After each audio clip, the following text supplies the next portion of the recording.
चंद्रपूर महापालिकेतील सत्ता स्थापनेनंतर महाविकास आघाडीत राजकीय कुरघोड्यांना वेग आला आहे।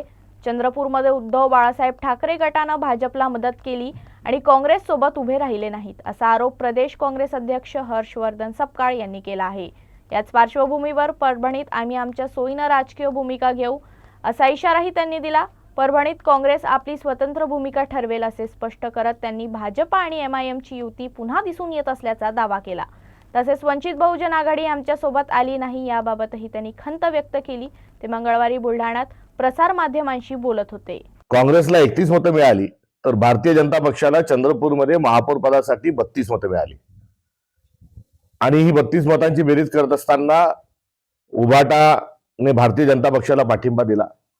वास्तविक पाहता उभाटा हा मविळीचा आणि इंडिया अलायन्सचा भाग असल्यामुळे त्यांनी काँग्रेसला पाठिंबा देणं हे अभिप्रेत होतं, मात्र दुर्दैवाने तसं होऊ शकलं नाही आणि याचे परिणाम हे निश्चित स्वरूपामध्ये महाराष्ट्रभर याचे पडसाद उमटल्याशिवाय राहणार नाही अशी आजची परिस्थिती आहे।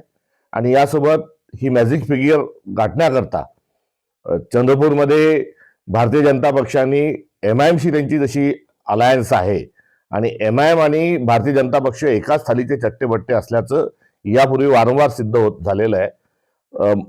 अमरावतीला एमआयएमनी भाजपला मतदान केलं, अंजनगाव, सुरजी, अकोट या ठिकाणी भारतीय जनता पक्ष आणि एमआयएमची मैत्री ही सर्वांच्या समोर आली। तशाच पद्धतीने एमआयएमनी तटस्थ राहून भारतीय जनता पक्षाला चंद्रपूरचा महापौर अतिथीचा करण्यामध्ये मदत केली आहे। त्याकरताही या निमित्तानं त्यांच्या या अदृश्य युतीचं एक दर्शन महाराष्ट्राला झालं।